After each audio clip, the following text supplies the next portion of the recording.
Hi, welcome to speak well spoken English institute. నేను మీ MS Reddy. 45 days free spoken English కోర్సులో భాగంగా ఈరోజు 29th క్లాస్లో ఉన్నాము. ఈరోజు టాపిక్ ఏంటంటే ask. A S K ask 3-letter word. You can see the magic at the end of this topic.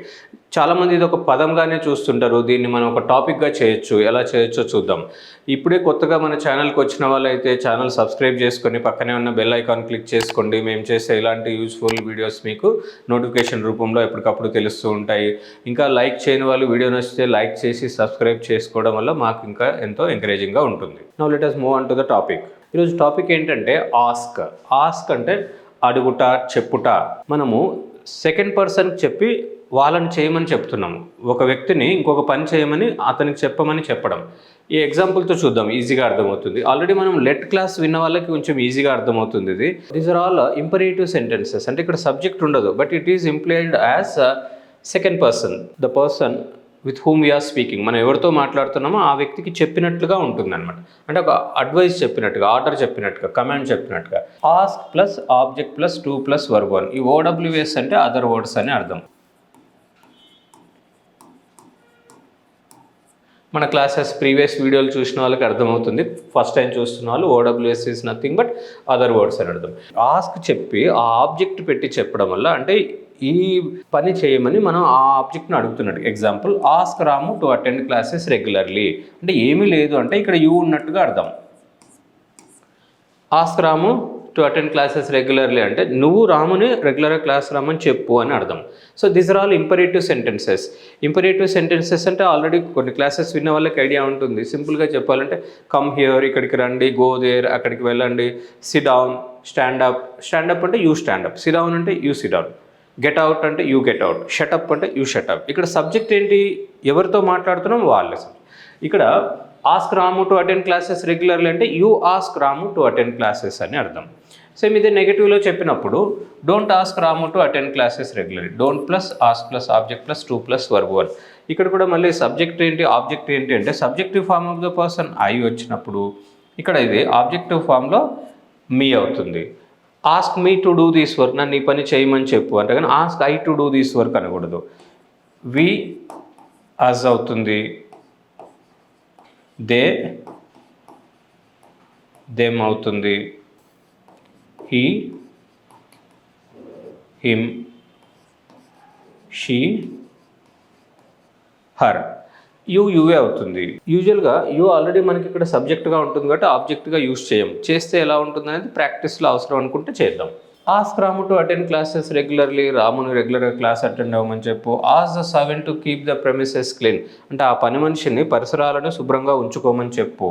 Don't ask the servant to keep the premises clean, ఆ పని మనిషిని పరిసరాలను శుభ్రంగా ఉంచుకోమని చెప్పొద్దు అని జనరల్గా చెప్పము. మనకు సెంటెన్స్ ఈ పాజిటివ్ ఉంటే దాని నెగిటివ్ ఎలా ఉంటుందని చెప్తున్నాం. నిన్న లెట్ క్లాస్లో కూడా కమెంట్స్లో ఎవరు అడిగారు, 4 ఫార్మ్స్ రావా సార్ ఇంపరేటివ్ సెంటెన్సెస్కి అని అడిగారు.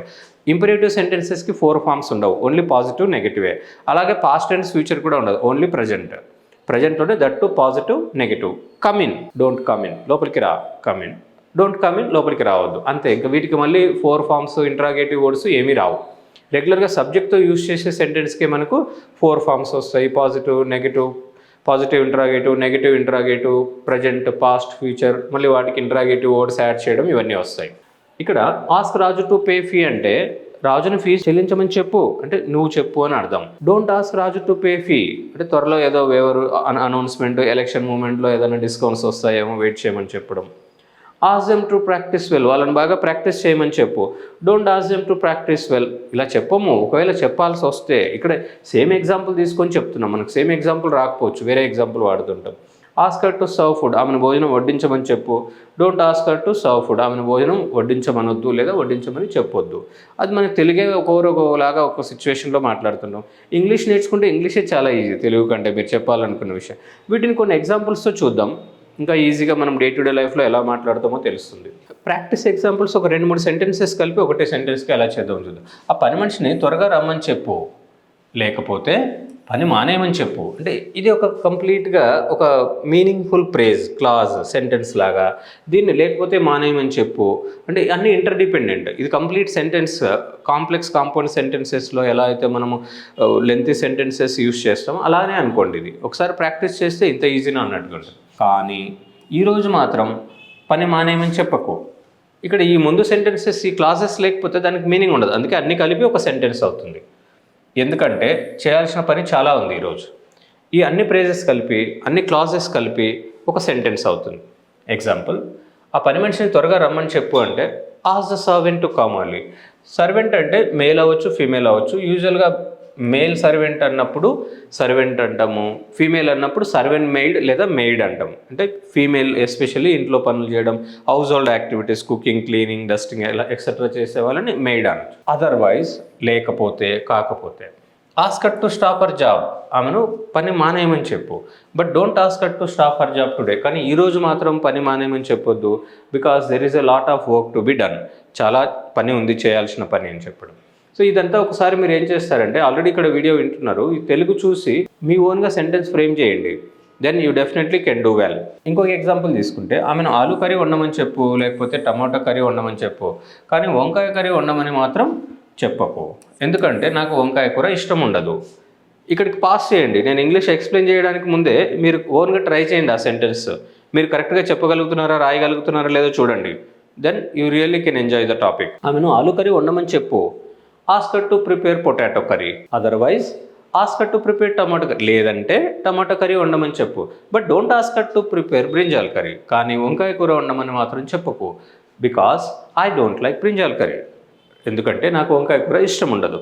ఇలా మీరు కొన్ని ఎగ్జాంపుల్స్ ప్రిపేర్ చేయండి. దెన్ ఇంకా ఏమన్నా టాపిక్ అర్థం కాదన్నా అక్కడే అర్థమైపోతుంది. మీరు ఏం చేస్తున్నారంటే ఇలా వింటున్నారు, అలా చూసి వదిలేస్తున్నారు. మళ్ళీ వాటిని రాసి ఇంకొక 2-3 ఎగ్జాంపుల్స్ మీ ఓన్గా ప్రిపేర్ చేస్తారనుకోండి, మీరు ఎలాంటి టాపిక్ అయినా ఎలాంటి సిచ్యువేషన్లో అయినా తడబడకుండా మాట్లాడగలుగుతారు. This is all about the first usage of ask. Now let us move on to second usage of ask. Second usage of ఆస్క్ని ఫస్ట్ యూసేజ్ అనేది ఎక్కడ ఏ డిక్షనరీలోనూ ఏ సిలబస్ బుక్లోనూ ఉండదు. మనం ఈజీగా ఉండడం కోసం ఇది డిఫరెంట్గా ఓన్లీ ఇంపరేటివ్ సెంటెన్స్ కాబట్టి దీన్ని సపరేట్ చేసాము. సెకండ్ యూసేజ్ అనేసరికి దాంట్లో సబ్జెక్ట్తో వచ్చే సెంటెన్సెస్ యూస్ చేస్తాం. Let us see them. Second usage of ask అంటే ఇక్కడ సబ్జెక్ట్తో స్టార్ట్ అవుతుంది సెంటెన్స్. ఆస్క్ ఉంటుంది, ఆబ్జెక్ట్ ఉంటుంది. అంటే ఈ సబ్జెక్టు ఈ ఆబ్జెక్ట్ని ఈ పని చేయమని చెప్తాడు. We ask them to come early. We ask them, మేము వాళ్ళని ఎందుకు ఏమని చెప్తాము, ఏమని అడుగుతాము? We ask them to come early. మేము వారిని త్వరగా రమ్మంటాము. ఇది పాస్ట్ టెన్స్ వచ్చినప్పుడు we asked them to come early. Past టెన్స్లో ఎప్పుడు కూడా పాస్ట్ డేట్ మెన్షన్ చేసి చెప్పాలి. We asked them to come early on Monday. We asked them to come early on Friday. We asked them to come early day before yesterday. అలా ఎప్పుడు అనే విషయం past tense ఎప్పుడు కూడా డేట్ పెట్టే చెప్పాలి. They ask her to sing A song. వారు ఆమెను పాట పాడమంటారు. పాస్ట్ టెన్స్ అన్నప్పుడు they asked her to sing A song yesterday. I ask students to practice well. మా స్టూడెంట్స్ని మేము ప్రాక్టీస్ చేయమని అంటాను. I asked students to practice well yesterday. నిన్న మా స్టూడెంట్స్ని నేను బాగా ప్రాక్టీస్ చేయమని చెప్పాను లేదా అడిగాను. You ask your friend to help the poor. ఇక్కడ ది పూర్ అనాలి కానీ పూర్ పీపుల్ అనకూడదు. చాలామంది తెలియక మిస్టేక్ చేస్తుంటారు. పూర్ పీపుల్ అంటే it's a mistake. The poor అనాలి, హెల్ప్ ది పూర్, అంతేగాని ఐ హెల్ప్ పూర్ పీపుల్ అనకూడదు. అలాగే రిచ్ అనేటప్పుడు కూడా రిచ్ పీపుల్ అనకూడదు, ది రిచ్ అనాలి. There is a gap in between the rich and the poor. Government has to fill the gap in between the rich and the poor. So అలా మనము concept బట్టి అర్థం చేసుకుంటే ఈ పదాలు ఇలాగే గుర్తుండిపోతాయి. You asked your friend to help the poor yesterday. నిన్న నీవు నీ మిత్రుడిని సహాయం చేయమని చెప్పావు పేదలకి అన్నట్టుగా. Sir asks, he she it వచ్చినప్పుడు ఎస్ ఫామ్ వస్తుంది. Sir asks us to participate in quiz కాంపిటీషన్లో సార్ మమ్మల్ని పాల్గొనమంటాడు, పార్టిసిపేట్ చేయమంటాడు. Sir asked us to participate in a quiz yesterday. ఆ క్విజ్ కాంపిటీషన్లో పార్టిసిపేట్ చేయమని చెప్పారు. Sunitha asks Raju to do this work. Sunitha రాజుని ఈ పని చేయమంటది. Sunitha asked Raju to do this work yesterday అంటే సునీత రాజుని ఈ పని నిన్న చేయమన్నది. సేమ్ ఇక్కడ సబ్జెక్ట్తో ఉంది కాబట్టి వీటన్నింటికి మళ్ళీ 4 ఫార్మ్స్ చేస్తాం, ఇంట్రాగేటివ్ వర్డ్స్ కూడా చేద్దాం. సో 4 ఫార్మ్స్ చేసేటప్పుడు ఐ, వి, యూ, దే వచ్చినప్పుడు డూ, హీ, షీ, ఇట్ వచ్చినప్పుడు డస్. ఆ డూ డస్ డిడ్లోనే ఈ కాన్సెప్ట్స్ అన్నీ మనం క్లియర్గా నేర్చుకున్నాము. ఇంకా తెలియని వాళ్ళు ఉంటే ఆ డూ డస్ డిడ్ టాపిక్ మళ్ళీ ఒకసారి రివైజ్ చేసుకున్న తర్వాత ఈ టాపిక్ చూడండి. నా you ask your friend to help the poor అంటే మీరు మీ మిత్రుడిని పేదలకు సహాయం చేయమంటావు. నువ్వు నీ మిత్రుడిని పేదలకు సహాయం చేయమంటావా అంటే do you ask your friend to help the poor. You don't ask your friend to help the poor. Don't you ask your friend to help the poor. మీరు మీ మిత్రుడిని పేదలకు సహాయం చేయమన్నారా అన్నట్లుగా. సో ఇక్కడ యూ అన్నప్పుడు ప్లూరల్గా తీసుకుంటే మీరు, సింగులర్ అయితే నీవు అన్నట్లుగా వస్తుంది. Depends on the situation. ఇదే పాస్ట్ టెన్స్లో you asked your friend to help the poor yesterday. నిన్న నీవు నీ మిత్రుడిని పేదలకు సహాయం చేయమన్నావు. Did you ask your friend to help the poor yesterday. నిన్న నీవు నీ మిత్రుడిని పేదలకు సహాయం చేయమన్నావా. You didn't ask your friend to help the poor yesterday. నిన్న నీవు మిత్రుడిని పేదలకు సహాయం చేయమనలేదు. Didn't you ask your friend to help the poor yesterday. నిన్న నీవు నీ మిత్రుడిని పేదలకు సహాయం చేయమని చెప్పలేదా లేదా అడగలేదా అని వస్తుంది. సో ఈ 4 ఫార్మ్స్ అర్థం చేసుకోవాలి. ఫస్ట్ సింగిల్ సెంటెన్సెస్ నేర్చుకుంటాము, అప్పుడు కాన్సెప్ట్ అర్థమవుతుంది. దెన్ 4 ఫార్మ్స్, దెన్ వాటికే ఇంట్రాగేటివ్ వర్డ్స్ యాడ్ చేయడం. హీ షీ ఇట్ వచ్చినప్పుడు ఒక ఎగ్జాంపుల్ చూద్దాం. Sir asks us to participate in the quiz. Sir asks us to participate in the quiz. Sir మనల్ని క్విజ్లో పాల్గొనమంటారు. ఎందుకంటే మీ కమ్యూనికేషన్ స్కిల్స్ జీకే ఇంప్రూవ్ అవుతుంది కాబట్టి. పాస్ట్ టెన్స్ అయినప్పుడు sir asked us to participate in the quiz program. Does sir ask us to participate అంటే sir మనల్ని క్విజ్లో పాల్గొనమంటారా. Did sir ask to participate in the quiz yesterday అంటే sir నిన్న మనల్ని క్విజ్లో పాల్గొనమని చెప్పారా. Sir doesn't ask to participate in the quiz. Sir మనల్ని క్విజ్లో పాల్గొనమనరు. Doesn't sir ask to participate in the quiz అంటే సార్ మనల్ని క్విజ్లో పాల్గొనమనరా. ఇదే పాస్ట్ టెన్స్ వచ్చినప్పుడు sir did not ask to participate in the quiz yesterday అంటే నిన్న సార్ మనల్ని క్విజ్ ప్రోగ్రాంలో పార్టిసిపేట్ చేయమని చెప్పలేదు. Didn't sir ask to participate in the quiz yesterday అంటే నిన్న సార్ మనల్ని క్విజ్ ప్రోగ్రాంలో పార్టిసిపేట్ చేయమని చెప్పలేదా అని చెప్పారు. సో ఇలా ఈ 2 ఎగ్జాంపుల్స్ ఇక్కడ చెప్పాము. మీకు పీడిఎఫ్లో మొత్తం మెటీరియల్ ఉంటుంది. ఈ కంటెంట్ అంతా ఇంకొక పేజ్లో మనం స్కిప్ చేసిన ఐ, వి, దే ఆ ఎగ్జాంపుల్స్ కూడా 4 ఫార్మ్స్ ఉన్నాయి. అవి చూసుకొని ప్రాక్టీస్ చేయండి ఒకసారి. సో ఇక్కడ adding interrogative words before positive interrogative sentence. Present past difference ఏంటో చూద్దాం. ఇక్కడ ఇది ప్రజెంట్, ఇది పాస్ట్. ఆల్రెడీ మనకి ఇంతకుముందు చేసిన do does did have has had చేసిన వాళ్ళకి కొంచెం ఈజీగా ఉంటుంది. ఫస్ట్ టైం ఈ ఛానల్ చూస్తున్న వాళ్ళు, ఈ వీడియో చూస్తున్న వాళ్ళు కొంచెం వీలైతే అర్థం చేసుకోవడానికి ట్రై చేయండి. అప్పటికే అర్థం కాకపోతే మళ్ళీ ఆ డూ డస్ డిడ్ వీడియో చూసిన తర్వాత ఈ వీడియో చూడండి. Where do we ask them to come. మేము వాళ్ళని ఎక్కడికి రమ్మంటాము. అదే పాస్ట్ టెన్స్లో అన్నప్పుడు where did we ask them to come yesterday. నిన్న మేము వారిని ఎక్కడికి రమ్మన్నాము అని వస్తుంది. When do we ask them to come అంటే మేము వారిని ఎప్పుడు రమ్మంటాము. When did we ask them to come yesterday అంటే నిన్న మేము వారిని ఎప్పుడు రమ్మన్నాము. Why do we ask them to come అంటే మేము వారిని ఎందుకు రమ్మంటాము. Why did we ask them to come yesterday అంటే నిన్న మేము వారిని ఎందుకు రమ్మన్నాము. How do we ask them to come అంటే మేము వారిని ఎలా రమ్మంటాము. How did we ask them to come yesterday అంటే నిన్న మేము వారిని ఎలా రమ్మన్నాము అని వస్తుంది. For whom do we ask them to come అంటే ఎవరి కోసం మేము వారిని రమ్మంటాము. For whom did we ask them to come yesterday అంటే నిన్న మేము వారిని ఎవరి కోసం రమ్మన్నాము. సేమ్ ఇలాగే ఇక్కడ with whom do we ask them to come అంటే మేము వారిని ఎవరితో కలిసి రమ్మంటాము. With whom did we ask them to come yesterday అంటే నిన్న మేము వారిని ఎవరితో కలిసి రమ్మన్నాము. విత్ హూమ్ అంటే ఎవరితో, ఫర్ హూమ్ అంటే ఎవరి కోసం. సో ఇక్కడ మనం చెప్పేటప్పుడు చాలామంది ఎవరితో ఎవరికి అన్నప్పుడు కన్ఫ్యూజ్ అవుతుంటారు. ఐ టాక్ విత్ దెమ్ అంటే వాళ్ళతో కలిసి మనం వేరే వాళ్ళతో. ఐ టాక్ టు దెమ్ అంటే నేను వాళ్ళతో మాట్లాడతాను. ఐ టాక్ విత్ దెమ్ అంటే వాళ్ళతో కలిపి ఇంకొకరితో మాట్లాడతాను అని చెప్పడం. ఆ డిఫరెన్స్ అర్థం చేసుకోవడానికి ట్రై చేయండి. Now adding interrogative words before negative interrogative sentence. Negative interrogative sentence అంటే 4th sentence. Don't we ask them to come మేము వారిని రమ్మనమా. Where don't we ask them to come అంటే మేము వారిని ఎక్కడికి రమ్మనము. Where didn't we ask them to come yesterday అంటే నిన్న మేము వారిని ఎక్కడికి రమ్మనలేదు అని అర్థం. అదే ఇక్కడ when don't we ask them to come అంటే మేము వారిని ఎప్పుడు రమ్మనము. When didn't we ask them to come yesterday అంటే నిన్న మేము వారిని ఎప్పుడు రమ్మనలేదు. ఆ ఎప్పుడు ఎక్కడ కన్ఫ్యూజ్ అవ్వకుండా కరెక్ట్గా చెప్తే సరిపోతుంది అంతే. Why don't we ask them to come అంటే మేము వారిని ఎందుకు రమ్మనము. Why didn't we ask them to come yesterday అంటే నిన్న మేము వారిని ఎందుకు రమ్మనలేదు. How don't we ask them to come అంటే మేము వారిని ఎలా రమ్మనము. How didn't we ask them to come yesterday అంటే నిన్న మేము వారిని ఎలా రమ్మనలేదు. For whom don't we ask them to come అంటే ఎవరి కోసం రమ్మనము. For whom didn't we ask them to come అంటే ఎవరి కోసం రమ్మనలేదు పాస్ట్లో. With whom don't we ask them to come అంటే ఎవరితో కలిసి రమ్మనము. With whom didn't we ask them to come అంటే ఎవరితో కలిసి రమ్మనలేదు అని అర్థం. ఈ ఇంట్రాగేటివ్ వర్డ్స్ కరెక్ట్గా చెప్పడం వస్తే నెక్స్ట్ నౌన్ కేసెస్ చెప్పడం చాలా ఈజీ అవుతుంది. ఫస్ట్ ఈ సెకండ్ సెంటెన్స్ ఫోర్త్ సెంటెన్స్కి ముందు ఇంట్రాగేటివ్ వర్డ్ యాడ్ చేయడం వస్తే ఫస్ట్ సెంటెన్స్ థర్డ్ సెంటెన్స్కి ముందు అంటే పాజిటివ్ సెంటెన్స్ నెగిటివ్ సెంటెన్స్కి ముందు ఇంట్రాగేటివ్ వర్డ్ యాడ్ చేస్తే ముందు I know, he knows, she knows అంటూ వేరే మీనింగ్ఫుల్ సెంటెన్స్ పెట్టి చెప్పాలి. ఆ ఎగ్జాంపుల్స్ చూద్దాం ఒకసారి.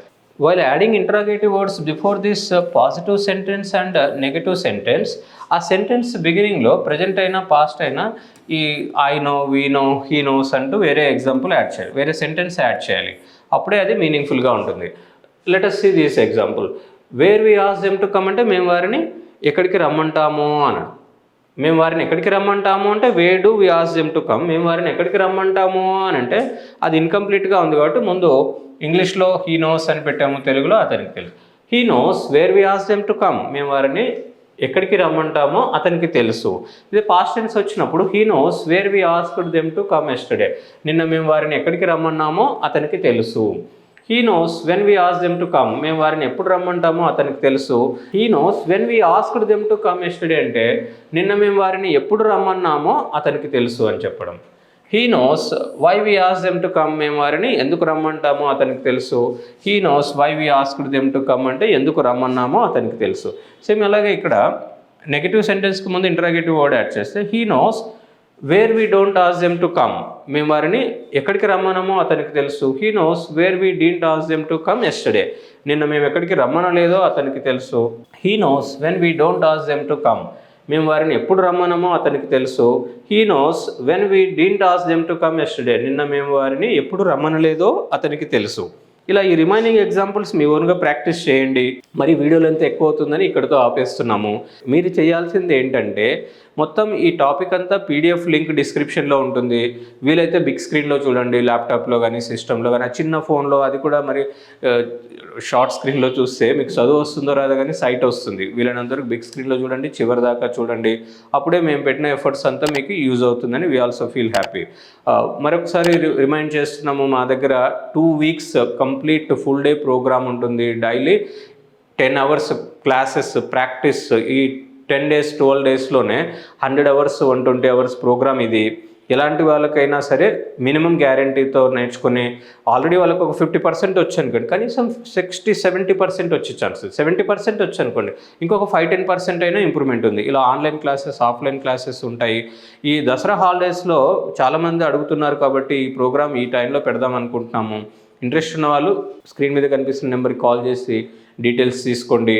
ఇంకా ఏమైనా డౌట్స్ ఉంటే కాల్ చేసి క్లారిఫై చేసుకొని ఓకే అనుకుంటేనే మీకు అడ్మిషన్ తీసుకోండి. మీరు చేయాల్సిందంతా రెగ్యులర్గా మాతో టచ్లో ఉండడం మాత్రమే. వచ్చిన తర్వాత ఏం చేయాలి, ఎలా చేయాలి అదంతా మేము చూసుకుంటాం. Thank you very much. All the best.